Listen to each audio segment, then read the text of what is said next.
Sir नमस्कार। नमस्कार। Sir सबसे पहले अपना एक परिचय आप दे दीजिए। मेरा नाम शहाबुद्दीन है। जी। मेरा छोटा सा ये फार्म है, जी। डक फार्म, जी। जो मैं 7-8 महीने से इसको चला रहा हूँ। सर अपने एक बार एजुकेशन के बारे में बताइए। मैं ग्रेजुएट हूँ, लेकिन मैं 92 से मतलब 92 में ग्रेजुएट कर रहा था। उसके बाद मैंने कोर्स कर रहा था, उसके बीच में छोड़ दिया था, तो फिर मैंने लाइन चेंज करी, लाइन पकड़ ली। अभी आपने डाल दिया है। हाँ। आइए सर जल्दी बात करते हैं। तो शब्द जी अगर बात करें इस काम की, तो शुरुआत आपकी कैसे हुई, ये थोड़ा हम जानना चाहते हैं। ये शुरुआत मेरा एक दोस्त है जी। उसने मेरे को गाइड करा था कि पार्ट टाइम में ये वाला काम कर लो, आप पे टाइम ही टाइम है और क्या नाम है, इसमें लॉस नहीं होगा। मैं क्या, मैंने कभी पाला नहीं, कह रहा उन्हें करा मैं गाइड करूँगा। उसका फार्म है मेरठ में। जी जी जी। बड़ा फार्म है उसका। तो वो एक्चुअली क्या, जो उसके जो मुर्गे का कचरा वगैरह ना वो सप्लाई करता है। अच्छा ओके। तो उसने वहाँ पलते हुए देखे तो मेरे को बताया। तो स्टार्ट मैंने 500 बच्चों से चालू करी। साउद जी मेरा क्वेश्चन यहाँ पर है कि काम और भी है, लेकिन आपने बत्तख देसी मुर्गा वगैरह है, तो बत्तख पालन में ही आपने क्यों करा? बत्तख पालन में ये है कि इसकी मृत्यु दर कम है। जी। इसकी मृत्यु दर 40% है, वो 10% है। और मुर्गे की मृत्यु दर 40% है, उसमें लॉस ज़्यादा होता है। उसको उसकी ग्रोथ भी के लिए ना दाना भी बिना दाने का ही ऑप्शन है, और कुछ नहीं है। वो घर का दाना नहीं चलता, उसके लिए फीड देनी पड़ेगी। ये इसको मैं ना अपने घर के दाने पे भी पाल सकते हैं। तो ये जो आपने ज़मीन ली है सर, लीज़ पे ली हुई है आपने? ये लीज़ पे ली हुई है। या लीज़ पे ली हुई है? हाँ, ये लीज़ पे ली हुई है। तो क्या रेट पड़ता है सर लीज़ पे अगर लेते हैं तो? मतलब पूरी जगह तो महंगी है, बाकी मैंने ये छोटा सा वो ले रखा कोना। अच्छा अच्छा। और बीट कौन सी है सर आपके पास में अगर बात करें तो? बीट मेरे पे बीट जो ग्रोथ वाला रहने वाली भी है, और वो क्या नाम है, नस्ल कौन सी है? नस्ल है इसकी खाकी कैमल। क्या विशेषता क्या है सर खाकी कैमल की? खाकी कैमल की ये इस तरह की, उसमें अंडा ज़्यादा है जी। तो आपने लिए पर डे 1 अंडा देती है, साल में 300 अंडे देती है।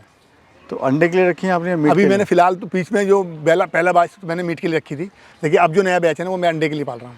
साबुद्दीन जी अक्सर देखा गया है कि इसमें मार्केटिंग की बड़ी समस्या रहती है, तो आप अपना माल जो है कहाँ सेल कर रहे हैं? मैं अपनी मार्केट मेरी लोकल है, दिल्ली के अंदर ही मेरी सप्लाई है। जैसे आर.के.पुरम है, INA है, चंद्रनगन पार्क है, द्वारका है। तो मेरे जो मैं खुद भी मतलब यहाँ से गाड़ी से भेज देता हूँ, ऑर्डर आते हैं गाड़ी से भेजता हूँ, नहीं तो वो लोग अपने वाहन से खुद ले जाते हैं। अक्सर देखा गया है सर, लोग जो है मार्केटिंग नहीं कर पाते हैं, उनका काम जो है बंद हो जाता है, बड़े जोश में खोलते हैं। तो क्या कारण रहता है कि सर उनका काम जो है बंद हो जाता है? वही यही वजह है, उन्होंने मार्केटिंग नहीं होती, दूसरी नॉलेज का अभाव होता है। जो उसमें पैसे लगा देते हैं, उसकी अधूरी जानकारी के कारण वो अपना फार्म बंद कर बैठते हैं। सर एक बार फार्म अपना विजिट कराइए। चलिए आइए। यहाँ मेरी शुरुआत पहले यहाँ से थी। ये कच्चा है, तो यहाँ पे इसमें नुकसान हुआ, नेबला वगैरह बिल्ली वगैरह आ जाती थी, और इसमें कीचड़ जैसे स्मेल आती थी, बदबू आती थी, जो बीट वगैरह करती थी ना, सफाई नहीं हो पाती थी। तो कच्चा सर मैं देख रहा हूँ कच्चा है। हाँ, ये वाला कच्चा है। तो ये मैंने धीरे धीरे यहाँ से मतलब वो करके ना इसको चेंज करके आगे मैंने पक्का बना दिया है। तो ये आपका पहला फार्म था? ये मेरा पहला फार्म था, स्टार्टिंग मेरी यहाँ से हुई थी। अच्छा अच्छा, ठीक है जी। ये मेरा पक्का फार्म है, तो मैंने 3 सेट डाल के फर्श करके बनाया है।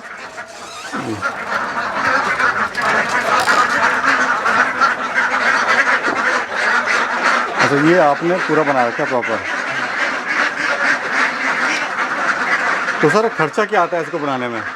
स्ट्रक्चर में शुरुआत में तो पैसा लगता ही है, पर इसकी 3 सेट बनाया और प्रॉपर तरीके से जो है, वहाँ तो मेरा जाली से बनाया था, मैं जो हरी जाली होती है ना उससे बना दिया था।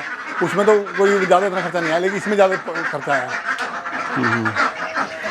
और सर ये कितने वजन की बिक जाती है, थोड़ा सा उसका आइडिया दीजिए। 1 किलो से लेके 1 किलो 300 ग्राम, 1 किलो 500 ग्राम। ये तैयार होने के बाद ना फुल 3 महीने में, 3.5 महीने में। तो सर आपने ये जो रखी हैं, ये कितने ग्राम की बिक जाती है? ये 1 किलो 400 ग्राम, 1 किलो 500 ग्राम की मोछ हो गए। 4 महीने के इसका ग्रेथ है, 4 महीने बिक जाती है। अच्छा, काम को युवा जो है शुरू तो करना चाहते हैं, लेकिन समस्या आती है उनको मार्केटिंग की।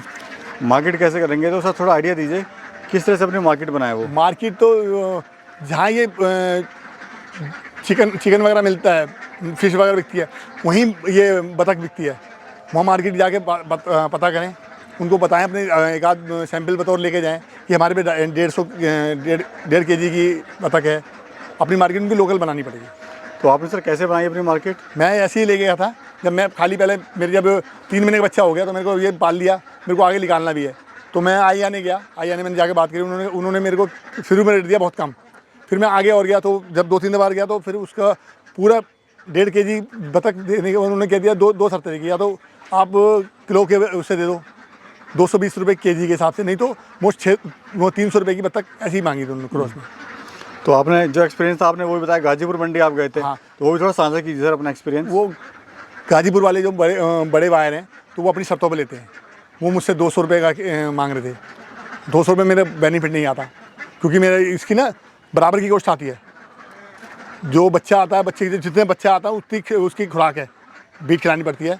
अगर तुम बीट खिलाओ तो और महंगा हो जाएगा, तो उसकी जो मेन वो है, इसकी जो तोड़ है, उसकी बीट को बचाना है, उसकी ईट है ना, ईट को सस्ता करना है, वो तुम कर सकते हो। इसको सब्जी खिला सकते हो, अनाज खिला सकते हो अपने घर का, चावल खिला सकते हो, राइस खिला सकते हो, मक्का खिला सकते हो, और फीड पड़ती है महंगी, लेकिन शुरू में स्टार्टिंग में 1 महीना फीड देनी पड़ेगी, छोटे बच्चों को फीड देनी पड़ेगी।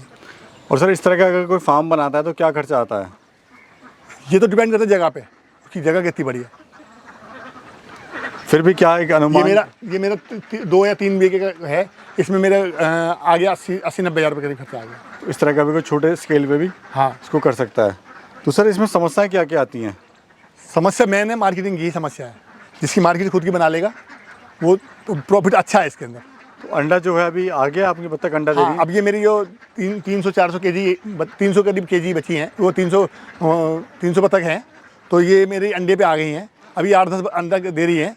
अब इसकी ना जो इसकी ईट है वो बदलनी पड़ेगी। ईंट क्या सर? ईंट समझाइए। ये जो खाना होता है ना इसका, वो चेंज करना पड़ेगा, वो चेंज करना पड़ेगा। इसका लेयर फ्यूट आता है, अंडे वाली बतख का जो दाना होता है ना, वो लेयर फ्यूट वाला आता है जी। तो इसका लेयर फ्यूट या तो खुद बना लो या फिर मार्केट से बना बनाया लो। मैं मार्केट से बना बनाया उसका सोना गोल्ड का ले रहा हूँ जी। तो ये जो सर आप किस रेट का अंडा दे रहे हो? अंडा। ये हमारा 15 से 20 रुपये जाता है। और ये लाइव बत्तख? लाइव बतख हमारी वो जाती है 300 रुपये। अच्छा अच्छा। तो इस तरह से भी काम अपना शुरुआत कर सकते हैं। हाँ। और क्या समस्या आती है सर इसमें? कुछ खास समस्या और?